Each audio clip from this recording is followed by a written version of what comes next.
Student Commonplace A, 1. And so we've got A1.1, and we're going to have A1.2, and we're also going to have C. The reason for this is that, well, there aren't any comments on the previous video, at least not at time of recording. And I made a post trying to figure out what people wanted to see, and it looks like what they wanted to see is nothing.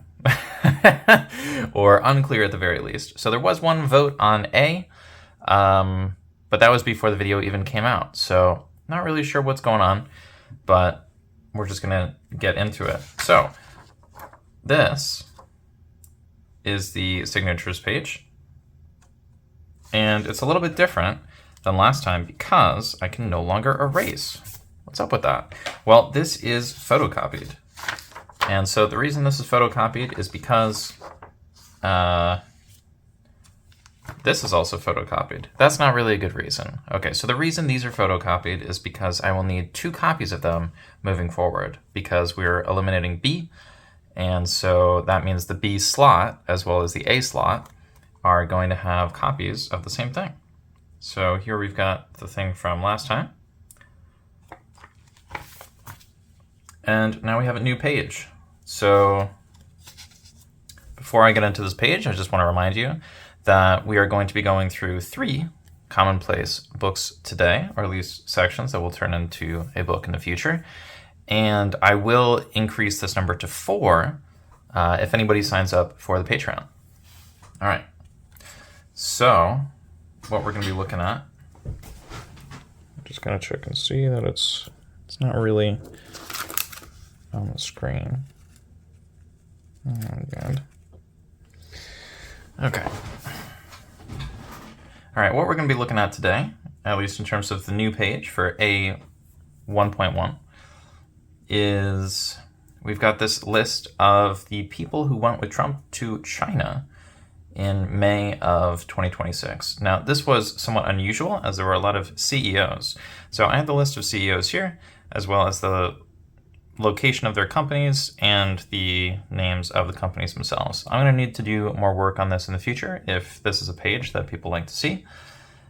And there's a lot of random stuff in here, right? Like we don't really need to know about the staff of Hermes or Bronze Age step people. That's just kind of random. We've also got something down here about excellence of character and soundness of mind. I don't know how to pronounce that. Sophrosna? Sophrosisna? I don't know. Probably Greek. We've got something here about maritime choke points. You know, that's a little map of the Middle East. Obviously, hand-drawn. We do have an indication here for the gas. A lot of this is stuff that is a lot more precise than stuff I would normally be thinking about. Like, I wouldn't remember all 18 of these people, and so I did have to check Wikipedia a little bit. So if you're wondering where the sources are from, that is probably where the majority of the things will come from. I do not use AI. I have played around with it in the past, but nothing that I've actually turned into any material before. I just don't find it useful, and it's just like, if it actually did something, maybe it'd be helpful, but it doesn't seem to do anything. Maybe I'm just using the wrong prompts. Maybe I haven't spent enough time with it, but it just doesn't seem like something worth pursuing. So at the top, we can see the CEOs are mostly from California or New York. And there are some people from places like Texas. Obviously, that's a pretty important one, at least in terms of our current administration. And it looks like California is very important. So a lot of this here is pretty obvious. You know, we've got the most populous state, and the second most populous state, and the third most populous state. And, you know, I think Pennsylvania and Illinois are 5th and 6th, roughly, like pretty much all the time. I'm not sure, but the point is it's mostly the populous states represented. So Idaho is a little bit of a surprise with Micron. I don't know if I really need to talk about this here. This is just something that someone might put together because they're curious, like, who are these CEOs? Why do they work together? Who's on the same team? What are their common goals, objectives? What's the future going to look like related to these companies? Are there going to be companies that do similar things that end up losing all of their benefits when it comes to like lobbying the government or just like selling stuff in the first place? Or are they going to get boosted because they're friends with somebody else? I don't know. And so down here we've got a little bit about the map. So right here, right between Qatar and Iran, or Qatar and Iran. We can do a whole bunch of different pronunciations, but the point is, in this little bit of water, which is called the Persian Gulf in almost everywhere around the world, but the Arabian Gulf in Arab-speaking countries, which I believe was a change in the 1970s when people were talking about pan-Arabism or something like that. It's not really part of the world I intend on visiting, and it's also not a place I really live in, so don't know a huge amount about that. I mean, I know enough, like if I can sketch that map from memory. No, it wasn't totally from memory. I wouldn't have included this little section down here. It's really frustrating trying to figure out how to spell Bal El Mandab, or like Bal or Babal Mem. It's very difficult for English speakers. Whereas, Suez is really easy. Or Hormuz. Anyways. Apparently, half the world's gas is located here, which is kind of crazy because that's one big gas field. And apparently, because the Iranians take out a lot less than the Qataris, what ends up happening is a lot of the gas moves over to the Qatari side, so they actually get more. So Iran and Qatar, it's just like right here. The problem is, if you want to get this stuff to Europe, you can't really go this way, because like who wants to blast their way through Iran and Syria? Why do that when you could just get on a boat? But to get on a boat, they have to go around Iran, and then they have to go over here, so they have to pass Somalia and Yemen, and all the interference from the UAE. And they have to hope Ethiopia doesn't cause problems, and they have to hope Saudi Arabia is cool with the beginning and the end, and then they have to get into the Red Sea. Then they have to hope that Egypt lets them through, and they have to hope that there's no conflict in between, anyone in the Levant, which is, one of the most conflict-prone places on the planet, especially if it's not unified. Or they could go all the way around Africa, or they could go all the way around Asia. But like, if you want to get this stuff to Europe, it's just such an absolute pain. And most of the stuff does go to Europe and East Asia, as far as I know. Maybe the majority actually goes to Southeast Asia. I don't think so, but they probably do get some. What are we looking at? Global oil disruption. So right now we are all like, hey man, can you stabilize prices, please? Like, why does this have to be so crazy? So there is a little bit of a supply shortage. It depends on where you are. So if you're in the US, obviously there's a lot of oil and natural gas that gets produced here, but we often sell it to another place. Whereas in a place like Japan, it's like 90 to 95% of the supply is just gone. Like, it's not really a problem with distribution, it just doesn't exist. And so that's a little concerning. And because there's no fuel, currency volatility around the world is a little crazy right now.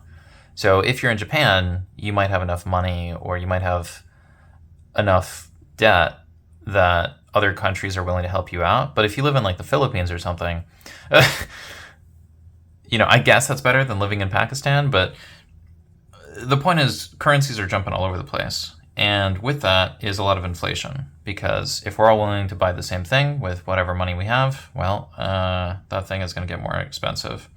And there's a lot of uncertainty, because it's like, is there a war? Is there not a war? Like, there's probably going to be a war basically forever, because these guys, I'm sorry, I think a squirrel just ran across my roof. Yeah, but there's probably going to be a war that goes on forever, or at least a supply shortage, because not only does this area, this little choke point here in Hormuz, need to be open, but we also need to have the gas actually be extracted. And so if the gas isn't extracted, obviously nobody gets fuel, and that's kind of a problem. There's also a food crisis because most of the countries here are just desert. Like, obviously, I know that in Iran in the north, there's even a little bit of jungle along the Caspian.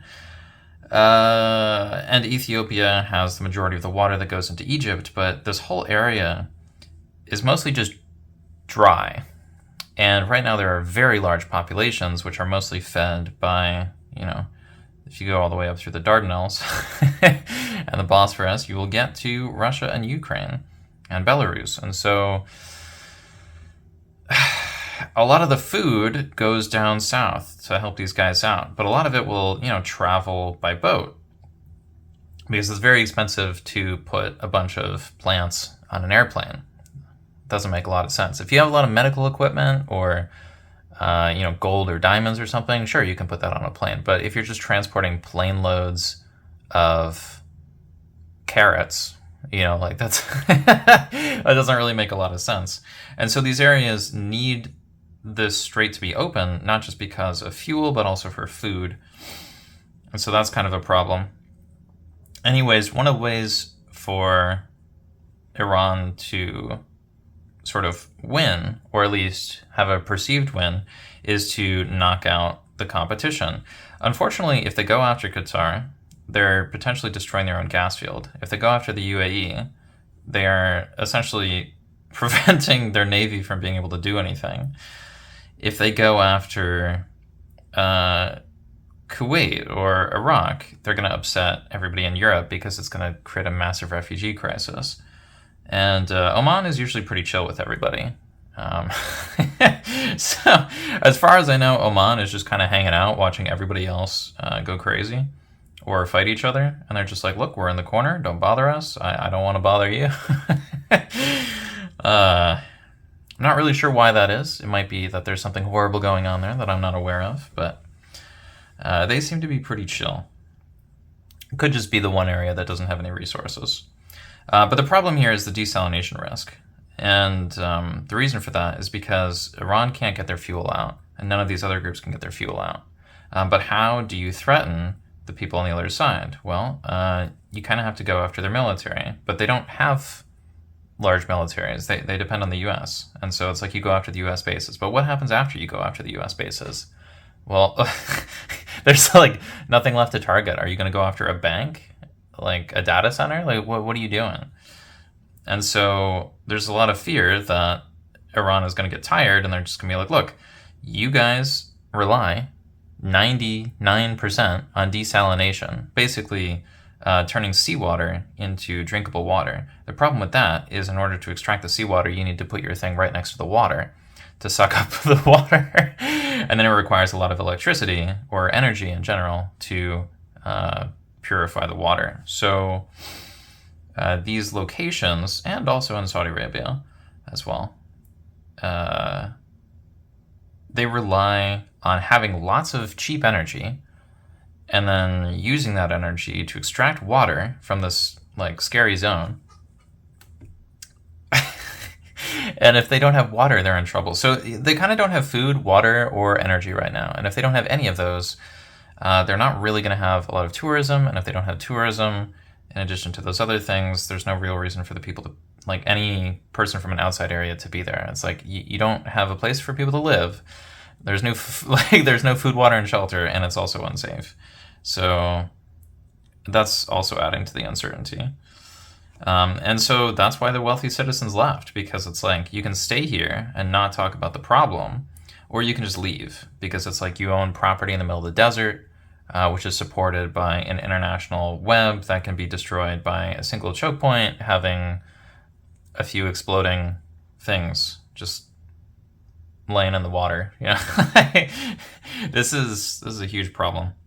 But yeah, 20% of global oil supplies. So I think this has a lot of gas, but there's also a lot of oil in the area. And I think gas and oil are often found in similar locations.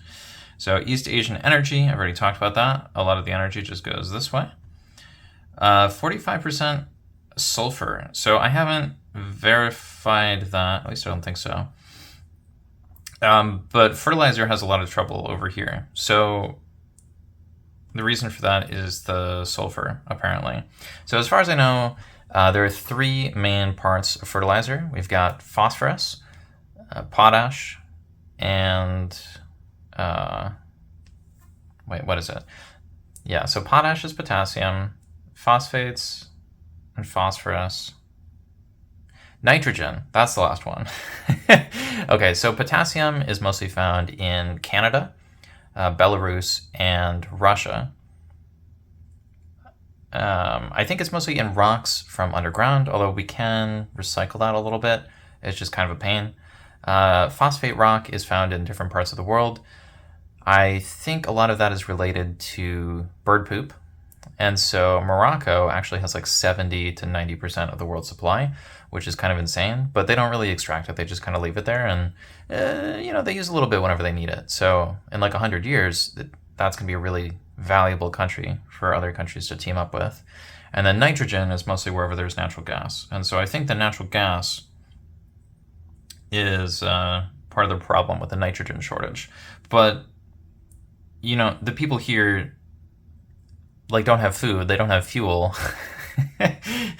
and they can't really grow the stuff there. So they mostly import and export different materials that they need or that they have, because they need a lot of things in excess, and they also export a lot of stuff in excess. It's just a weird imbalance.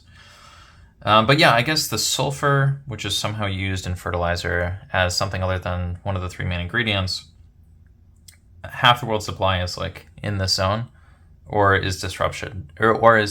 So I'm not sure if it goes in there and then it comes out as a different product, but I think I need to look into that. Helium with semiconductors, a lot of the disruption is coming from here. Not really sure where the helium's coming from.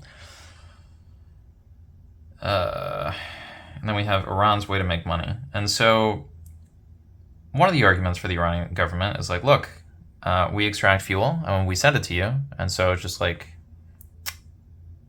us do that. But a lot of people don't like them. And it's look, you guys are doing bad stuff. We don't want to give you any money. But we do want the resources. And so there's a little bit of a fight. But they're kind of fighting everyone. I don't want to get too political with this, but obviously this is a political subject. So I assume this sort of page would show up in a social studies class as people just trying to understand what the international stuff is right now. And then that's why there's a little note for maritime choke points. The Panama Canal is the one way to get through the Americas, unless you want to go all the way around, which nobody really wants to do because that'll take forever and it's a lot more dangerous because you got to go all the way up to the top of the world or all the way down to the bottom, and that kind of sucks. Strait of Malacca, that's basically just the fastest way through Indonesia, but Indonesia is also called Nusantara in Indonesian, or Bahasa Indonesia. And so,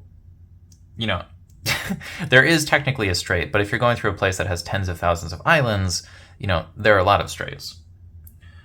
Then we've got the Turkish Straits. I mentioned that earlier when I was talking about the fertilizer and food that comes from Belarus and Russia and Ukraine. The Danish Straits. So basically, if Russia wants to get from St. Petersburg to the rest of Europe, they have to go through the Baltics. And the only way to get to the ocean is through Denmark. But Denmark doesn't have an easy way to shut everything off. They have a bunch of islands in the middle of the straits. So it's the Danish Straits because there are a whole bunch of them. Whereas with the Turkish Straits, it's kind of like the Panama Canal. There's only one way through. You can't really go around. We also have Gibraltar over here, just because that's one of the ways out of the Mediterranean. And it looks like I wrote Danish Straits again, which I should probably erase right now. I was probably going to put something else there, and I just forgot. So that's an oops.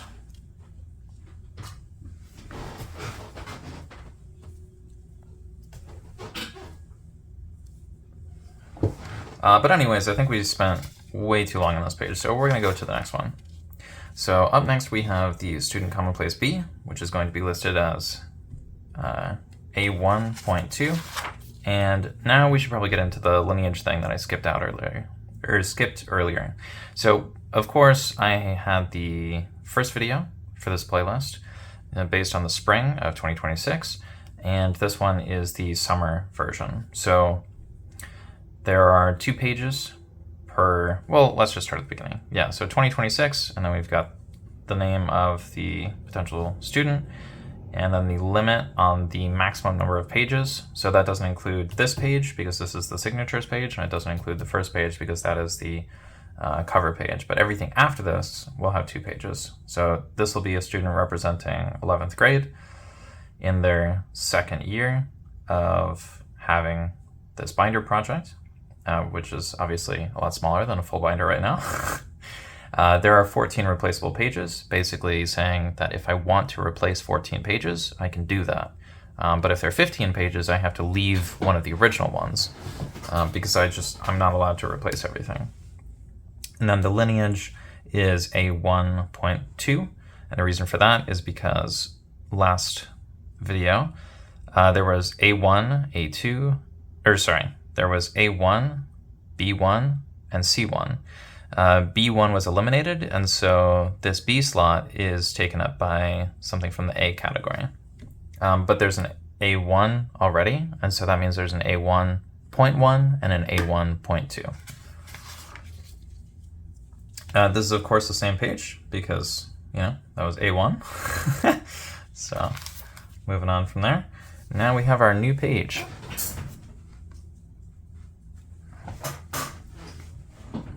All right, this one includes a little bit of color. We got some shapes, like circles and stuff. So that's the size of a quarter. That's the size of a penny. These are these are English words for these colors. These are Spanish words for these colors. These are French words for these colors. So this is an easy way for someone to figure out what the colors are actually supposed to be called in the other languages. These are Crayola washable markers, just because that's what I happen to have for color. We have something related to the previous page. Silicon is important in semiconductors. We've got a list of useful websites: YouTube, Google Docs, Amazon, Wikipedia, Lichess, Google Scholar, and Stoat. Up here we have simple machines. So these are just the 6 main things that people use to easily solve problems. A lot of them I think are a little bit similar, or they're basically the same thing, and I'm not really sure why they're listed as their own thing. Obviously a wedge is its own thing. An inclined plane, that's basically just like a ramp. Those feel a little different than the difference between a wheel and axle and a pulley and maybe even a lever or a screw. It's just some of them seem super different, and then others are fairly similar. We've also got the Rubin vase, 2 people looking at each other, or a face. I didn't want to try to draw that because, there are a lot of reasons. This thing over here is cool and useful, but it takes up too much space.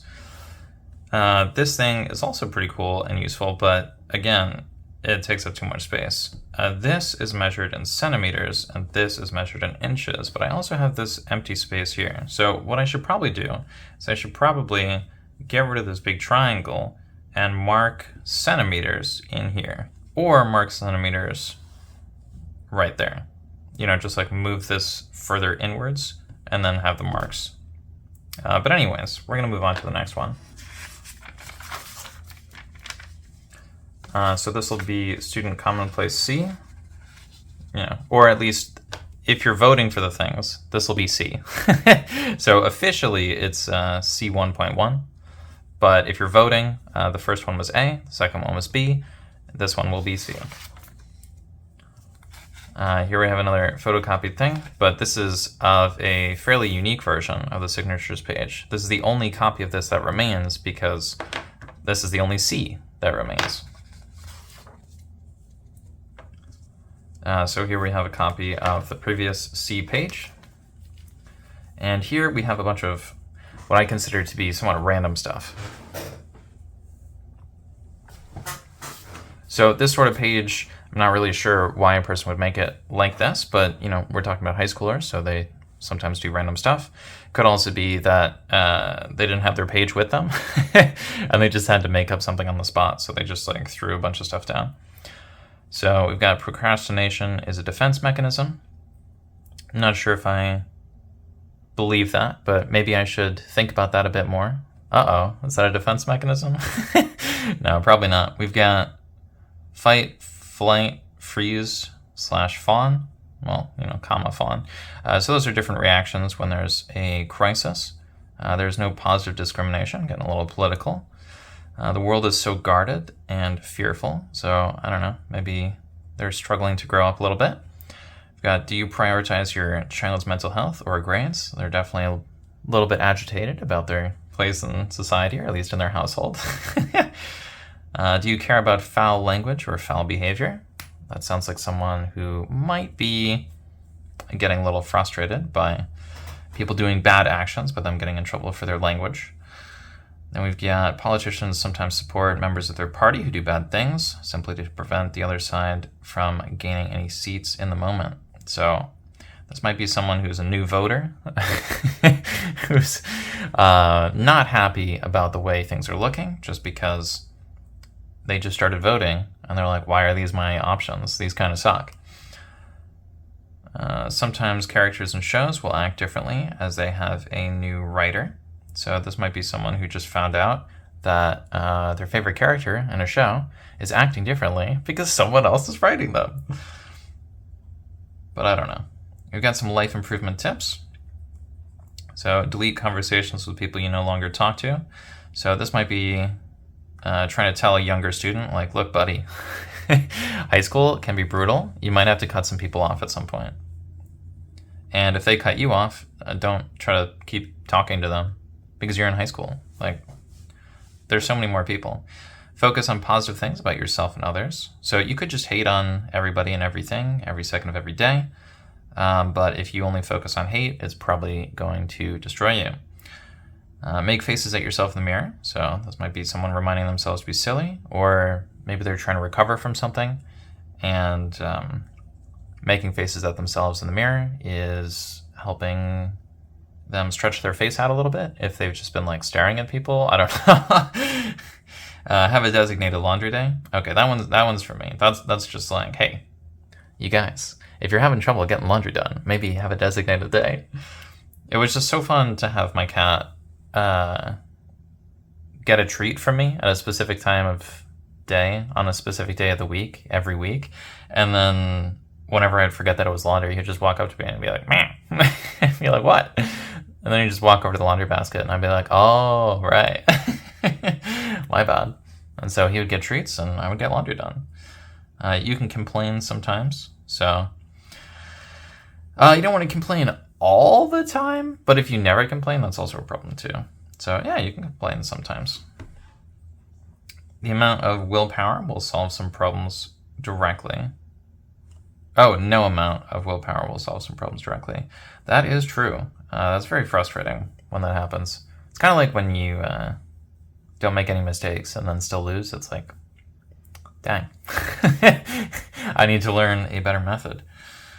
Get at least 6 hours of sleep 6 days a week.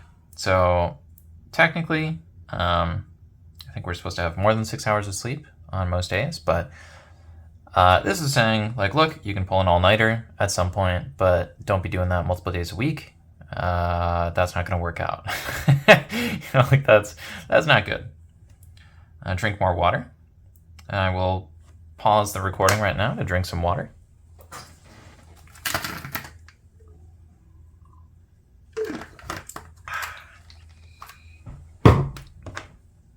Okay, now that I've gotten the water drinking out of the way, let's move on to the next one. Set boundaries with everyone. That is pretty good. It can be really annoying though. And I feel like during different years of my life, the number of boundaries that I have and the boundaries I have with certain people end up fluctuating. So anyways, up next, let friends know when they're causing the same problem repeatedly. This one is also a little bit difficult. That feels related to the boundary thing. Then we've got listen to reason. So that could be any number of things. Absorb actual facts. Okay, this listen to reason and absorb actual facts seem like someone who is getting very agitated about something.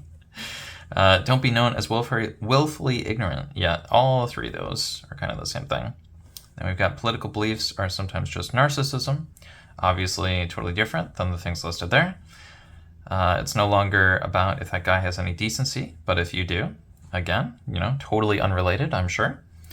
Then we've got eras of Earth down here. So we've got majority Precambrian. I should have put this at the very beginning, but I didn't want to leave all this space over here. And I thought maybe a student might experience that as well. Just like this is empty space. Figured having all this empty space right here might be a little weird. So it looks like Precambrian was the majority of time. And then we've got Cambrian, Ordovician, I think, Silurian, Devonian, Carboniferous, Permian, Triassic, Jurassic, Cretaceous, Paleogene, I don't know, Neogene, Quaternary. And then we've got some notes on Charles Lyell. I don't know, is that Welsh? I don't know. I think Cambrian and Ordovician, or maybe Silurian, are Welsh. And it might be that Cambrian and Devonian are English. Anyways, Charles Lyell, forces of physics have stayed the same. So this is just like physics hasn't changed in the past 500 years, at least in terms of how it functions. Then we've got James Hutton, study today to study history. A sediment accumulates at 2 centimeters per year. So I need to verify that. I feel like I need to verify everything over here. And Earth is 4,600 million years old. By listing it in millions, it makes it a little bit easier for me to understand. But I don't know, maybe you would prefer billions and points, like 4.6 billion. When I see a B, I'm just like, oh no. I'm not going to be able to understand that number. It's kind of like thinking about how a trillion is a million millions. It just seems fake. Like that's a fake number. But anyways, this is not a fake page, although it is the final page. And so we are done for today. Remember to vote for, A, B, or C, based on if you thought the first, second, or third page was the best or most useful, or I guess potentially thought-provoking. And if you want to see a fourth one of these, that will function at the same time as these, and by function I mean expand and be edited and all that other stuff, then just make sure there's at least one person signed up on the Patreon. I think I have been having a little bit of difficulty with the Patreon, but I sent them a message, so we'll see what happens. But I haven't gotten any comments from you over if there are problems with the Patreon on your end. So anyways, thank you for watching, and I will see you in the next one. Okay, bye.